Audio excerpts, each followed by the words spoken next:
Bueno, hoy se entregó el Premio Nacional de Historia 2016 al destacado académico de la Universidad de Chile, Julio Pinto Vallejos. El jurado, presidido por la ministra de Educación, basó su decisión en su trayectoria, rigurosidad científica y también a lo que es bien notable, a su aporte en la formación de nuevos historiadores. Vamos a conocer sus impresiones y nos acompaña justamente el ganador, Julio Pinto. Muchísimas gracias por estar con nosotros y quiero felicitarlo primero en nombre de CNN Chile por el merecido premio que recibió.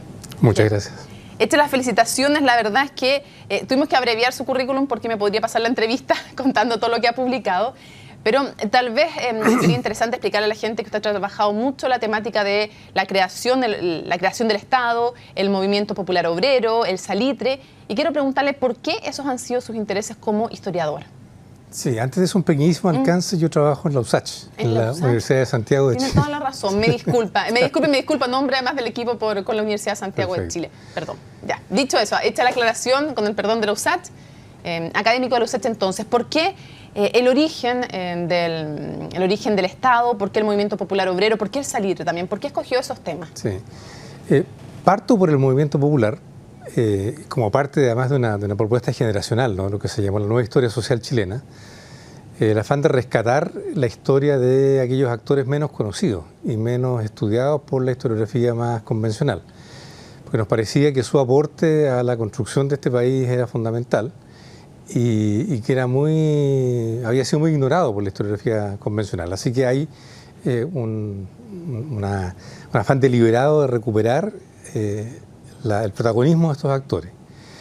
Y llego al Estado un poco por eso, porque Chile es conocido como un país muy estatista, con un Estado fuerte. Da esta imagen de un Chile que construye un Estado muy rápido, muy exitosamente, y me interesaba saber qué participación habían o no habían tenido los sectores populares en ese proceso. Entonces así llegó al tema. ¿Y cómo contestaría usted esa pregunta? Claro, después de tantos años de investigación, pero sé que es difícil en televisión y que es de alguna manera reducir mucho lo que usted ha hecho, pero ¿cómo se puede explicar si es que tuvo participación los sectores más populares en la construcción del Estado de Chile o fue más bien el Estado de Chile una construcción de la élite finalmente?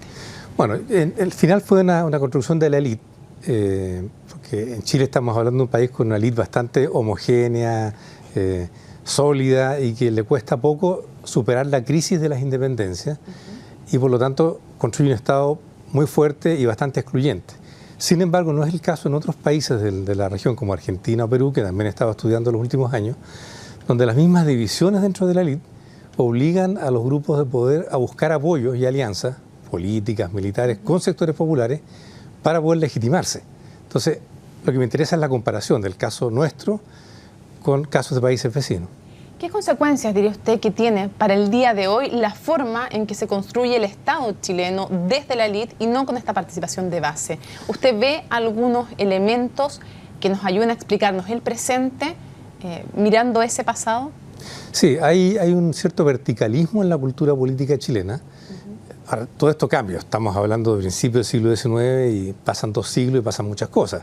El Estado se transforma, la sociedad se moviliza, en fin, pero siempre hay esta imagen de un Estado fuerte, verticalista, como digo, en su trato con la sociedad y de no muy dialogante con las necesidades de la sociedad. Y eso yo creo que subsiste un poco hasta el día de hoy. ¿Y quién nos ayuda a explicarnos lo que está pasando hoy día, por ejemplo, cuando estamos pensando que estamos en medio de una crisis de confianza, instituciones cuestionadas, o más bien quienes dirigen las instituciones más que las instituciones cuestionadas? Me gustaría primero saber su diagnóstico, no ponerle yo ese diagnóstico, sino que ¿cómo describiría usted el presente que estamos viviendo en Chile? ¿Qué caracteriza esta época histórica que estamos viviendo? Bueno, es interesante porque hay una crisis de legitimidad del sistema político.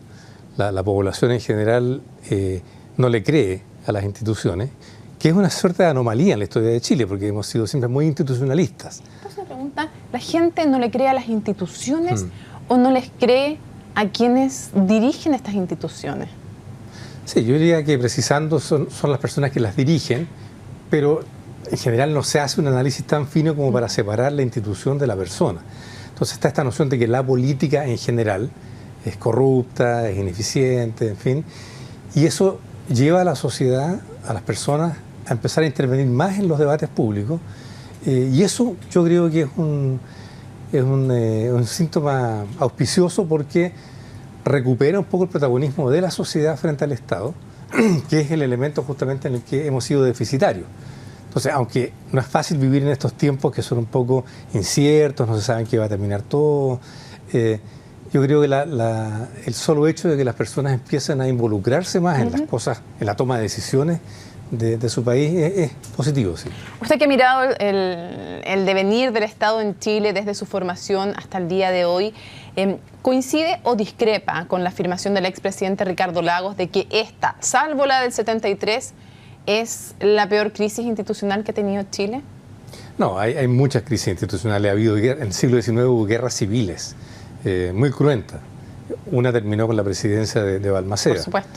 Y al comienzo del siglo XX, década del 20, del 30, hubo otras crisis institucionales muy serias. Yo diría que es una crisis institucional importante y que tal vez se siente más apremiante porque la estamos viviendo. Porque no vivimos en 1920 ni en 1891.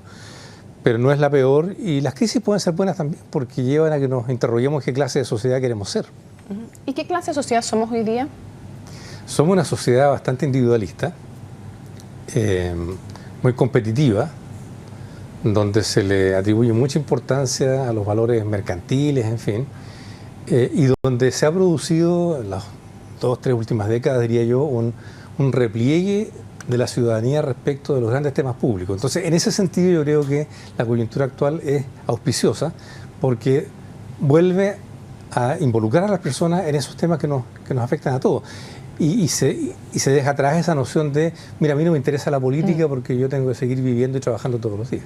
Antes de ir al tema del movimiento popular obrero, que también me interesa abordar con usted, mucho tiempo por de pronto durante la dictadura se desprestigia la política, se habla en contra de los políticos, después se recupera la democracia y también se desmoviliza de alguna manera la opinión pública, y después escuchamos de lado y lado, en un fenómeno transversal, hablar también de los técnicos que tenían que solucionar muchos problemas, tal vez en desmedro del rol de la política.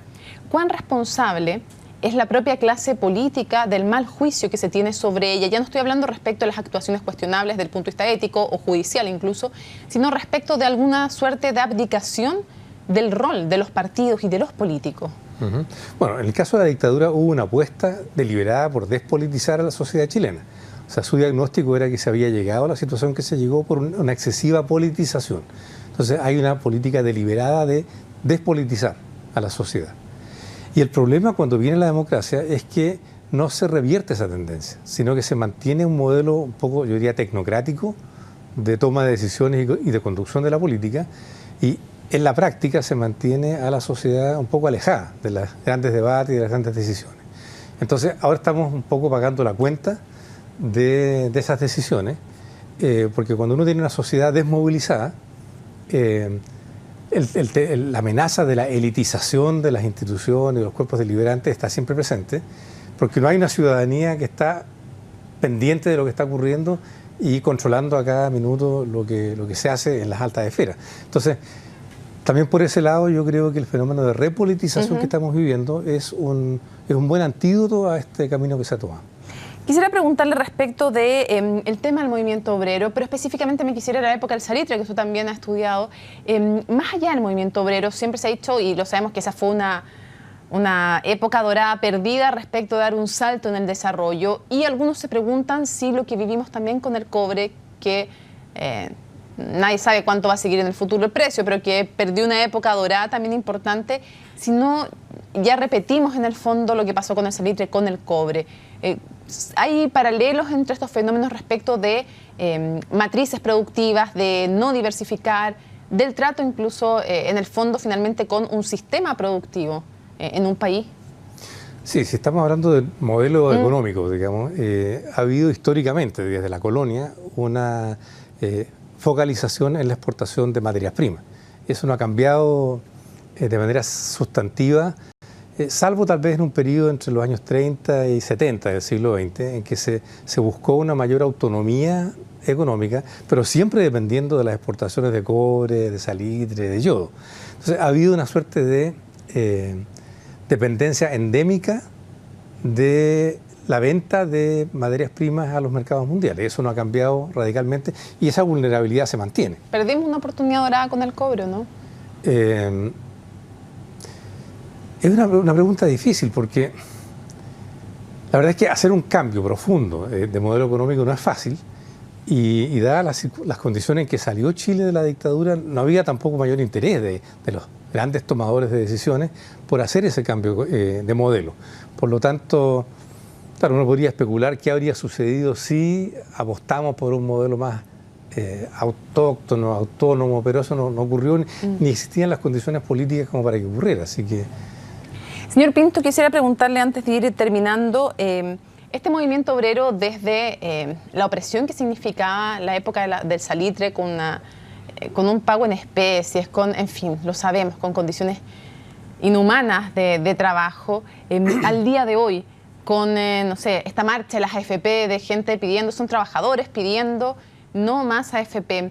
¿Cómo caracterizaría usted del ayer al hoy esta evolución que ha habido? ¿Cómo ve a los trabajadores, al movimiento obrero, si es que cree que existe con la consistencia importante en Chile hoy? ¿Cómo lo caracterizaría también en esta evolución que ha tenido? Sí, es interesante porque sin duda durante la dictadura hubo un cambio tectónico, diría yo, en la conformación social de Chile. Y entonces esa antigua clase obrera, que es la que yo estudié en el Salitre y la que conocemos de los años intermedios del siglo XX, se jibariza o derechamente desaparece y es reemplazada por otra forma de ejercicio del trabajo, mucho más precarizada, en unidades más pequeñas, con protecciones sociales mucho más débiles.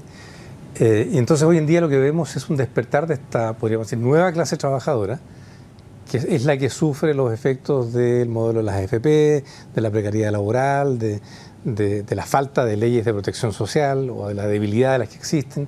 Entonces habría ahí una analogía en cuanto se toma conciencia de las carencias que tiene el modelo y se empieza a buscar en la acción colectiva un mecanismo para enfrentar esas carencias. Y eso yo también creo que es un rasgo positivo y es lo que hicieron los obreros a principios del siglo. Para cerrar, me gustaría saber cómo proyecta usted que este movimiento social de no más AFP, ¿cómo cree que termina desembocando? ¿En qué cree que termina cristalizando el momento de no más AFP, pero incluso más amplio, el momento político que estamos viviendo? Yo lo que rescato de ese movimiento y de varios más, como el movimiento estudiantil, por ejemplo, es que se está recuperando la noción de ciertos derechos sociales como derechos, no como mercancías, como algo que el hecho de vivir en sociedad hace que todos los integrantes de esta sociedad merezcan ciertas protecciones básicas. Pero se atomiza, ¿cree usted, el sistema de partidos? ¿Surgen nuevas alternativas? ¿Qué cree que va a pasar? Sí, yo creo que los movimientos sociales son muy importantes para generar posibilidad de cambios, pero por sí solos, mi impresión, y aquí tengo algunas discrepancias con otros colegas, es que el movimiento social por sí solo no basta para llevar estos cambios a buen término. Se requiere de algún tipo de organización que los proyecte ya en forma de propuesta y de acción política más sistemática. Ese papel lo cumplían tradicionalmente los partidos políticos, actualmente no lo cumplen, pero yo espero que se reconfiguren también los partidos políticos para que recuperen esa función. Y última cosa para cerrar, yo sé que es súper difícil lo que me voy a preguntar, pero ¿cómo cree que va a pasar en la historia del gobierno de Michelle Bachelet? Es que hay dos gobiernos de Michelle Bachelet. No, el segundo. El segundo es... Bueno, ok, le incluyo el combo primero y segundo, las dos cosas. ¿Cómo cree que va a pasar el primer y el segundo gobierno de Michelle Bachelet a la historia?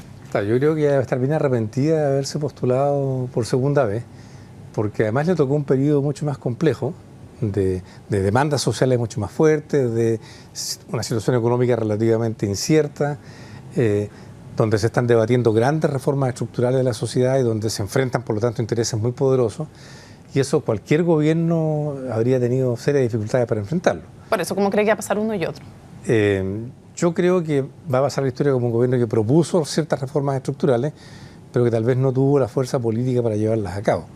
O la convicción, porque también vemos que dentro del conglomerado gobernante hay visiones muy distintas respecto de estos cambios.